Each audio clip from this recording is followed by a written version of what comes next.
Good Erev Shabbos, everybody. Welcome to Jerry's Parsha Ponderings for Parshas Vayigash.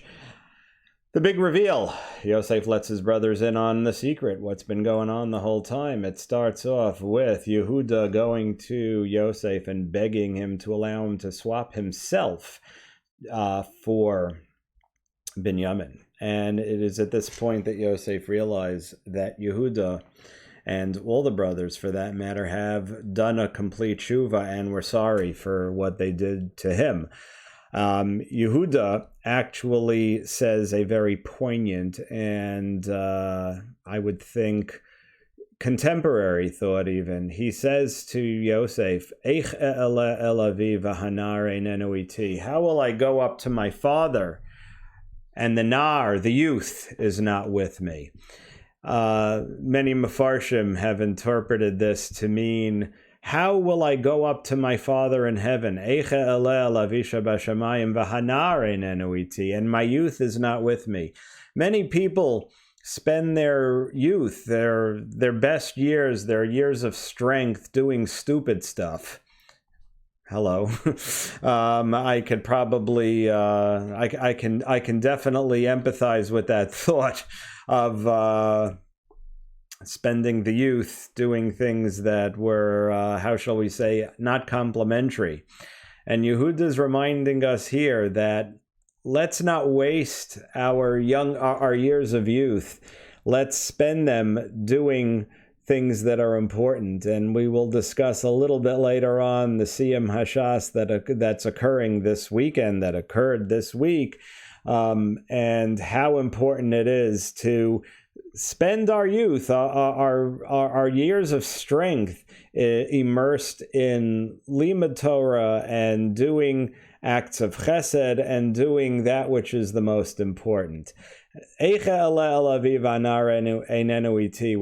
up to Shemayim after 120 years, we want to be able to tell Avinu Sheba Shemayim that we didn't waste the na'ar, the years of youth, the years of strength, the years of koach, when we were most capable. Yosef finally tells his brothers, Ani Yosef, and it is at that moment when Yosef says, I am Yosef, that all of a sudden everything made sense. Everything that occurred from when they went down to Mitzrayim and they went back and they found the money in their bags, and why he kept Shimon away from Levi, because he knew Shimon and Levi have to be separated or they'll pull a Shem on him. And it all made sense. Ani Yosef, ha'od avichai, is my father still alive? You're so worried about Binyamin and what will it do to Tata? What will it do to Yaakov if I come back without Binyamin? Were you so concerned when you brought him the cloak and you said that it was Taraf Yosef, that he was torn asunder? You weren't so concerned then. Now you're concerned. This is, of course, again, a mashal and a nimshal. One day, not so far away, Hashem is going to say, Ani Hashem, and everything is going to make sense to everybody. All the turmoil and the struggles and the difficulty that we've gone through individually and as a nation, Hashem is going to say, Ani Hashem, Anochi Hashem Elokecha. When they stood before Har Sinai, nobody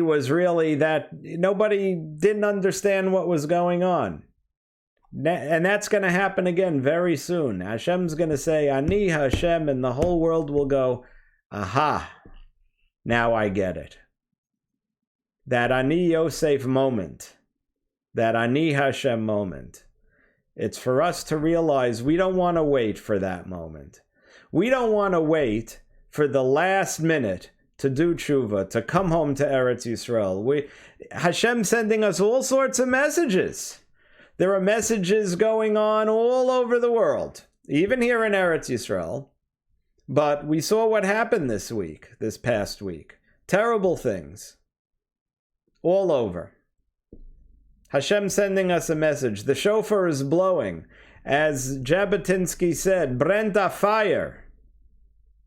We don't want to wait for the last moment. Well, Rav Kook talks about it. We'll get to that on a different, it's a subject for a different week, a different Dvar Torah.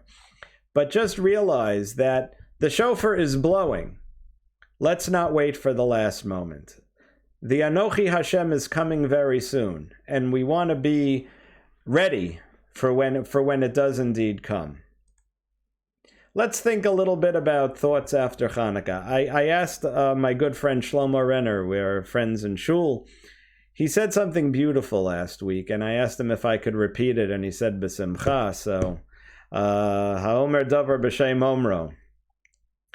He said, on Hanukkah we say Hallel, all 8 days.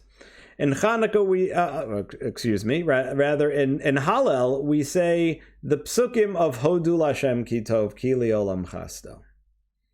Hodu Lashem Ki Tov Ki Olam Chasto has 7 words and 24 letters. Go ahead, count them. 24/7. Hodu Lashem Ki Tov Ki Olam Chasto. You know what else has 24 letters and 7 words? Poteach et yadecha umasbi'a lechol chai ratzon. He opens up his hand and sustains all of life. To whom does Hashem give everything they need? Well, everybody, because everyone gets exactly what they need. But if you really want shefa, you really want what you're asking for, what you're praying for, what you believe that you need, you have to be Hodul Hashem Ki Tov Ki Olam Chasto. Thank Hashem at all times. And then when you come to him and say, Hashem, I need this, Hashem will remember, not that he doesn't remember all the time, that you thanked Hashem. They say that when things are good, thank Hashem so you won't have to cry when things are bad. Hodul Hashem Ki Tov Ki Olam Chasto. Whatever you have, thank Hashem. And the theme that I'm trying to bring across in all these messages is that we are Yehuda. We just spoke about Yehuda. Yehuda is the one that stood up and said, please, he didn't know it was Yosef at the time, right? But he asked to help save his father and his brothers. We are Yehudim. We give thanks. Hodul Hashem Ki Tov Ki Olam Chasto. That's who we are. We don't complain, even though we know we kvetch. But that's not who Am Yisrael is. Am Yisrael's the ones that can find Hashem. There's a song Ruchi and I were just listening to, right? V'afilu ba'astara shebatoch hastara.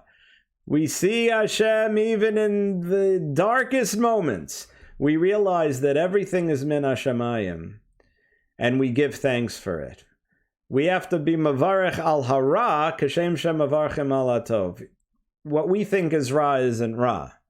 It might be difficult, challenging to us, but we still give thanks because that's who we are.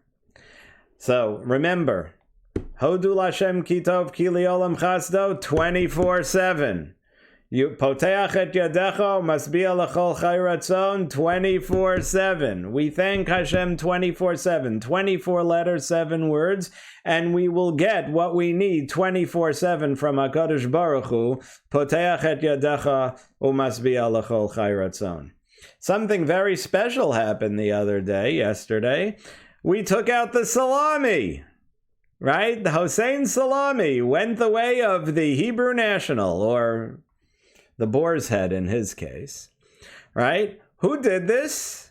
Well, Hashem did it. He used a special shliach. That shliach was POTUS. President Trump gave the order to take out the salami. Trump once again is doing Hayadayim Yedei Esav. What Yitzchak originally wanted. We spoke about this back in Parshas Toldos, right? Right? In Parshas Vayera and Parshas Toldos. we spoke about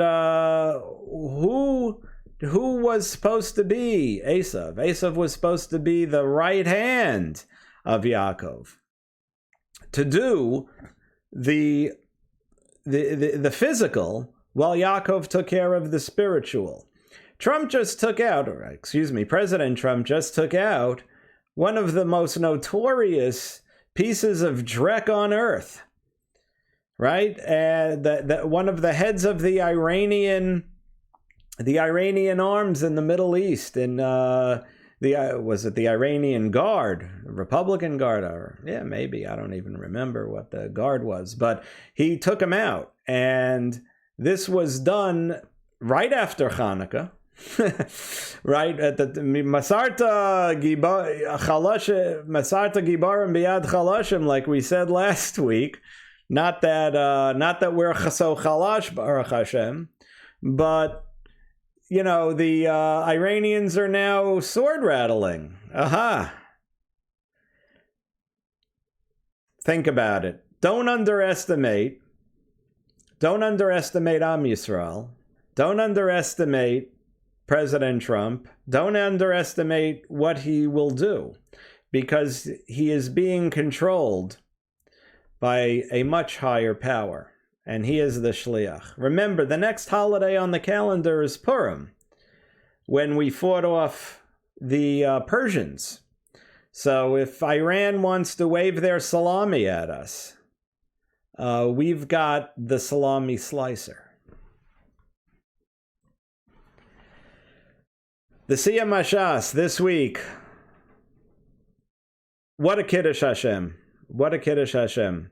There was a great story that Ruchi told me that she heard from someone about the building of the MetLife Stadium. And there were obviously Jewish investors involved, and the entire complex, it took years and billions of dollars. And this gentleman was one of the builders. He was one of the builders, not a Jewish fellow, but he saw what happened this week at the Siyam Hashas. 92,000 strong people singing and learning and praising Hashem. Praising Hashem. There was great praise of Hashem at the Siyam Hashas, and we're doing it here in Israel this weekend. And this person said, all the years, yeah, the Jets, the Giants, it was, it's great football, but it wasn't until the Siyam Hashas that he realized what the real purpose of MetLife Stadium was. It was for this reason.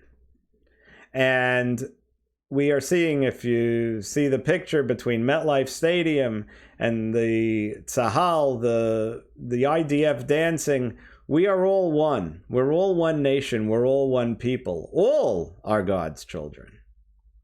And we all have to partake in Hodu Lashem Ki Tov, Kili Olam Chasto. Thank Hashem for the Limud HaTorah, for all the gifts that he gives us. Poteach et yadecha umasbia lechol chai ratzon 24/7. And let's continue with the theme of the Siyam Hashas, bringing the Or LaGoyim, the beauty and the light of the Torah and Havashem to the world. Shabbos Makara Bracha, as Walter says, I don't roll on Shabbos. Don't roll on Shabbos.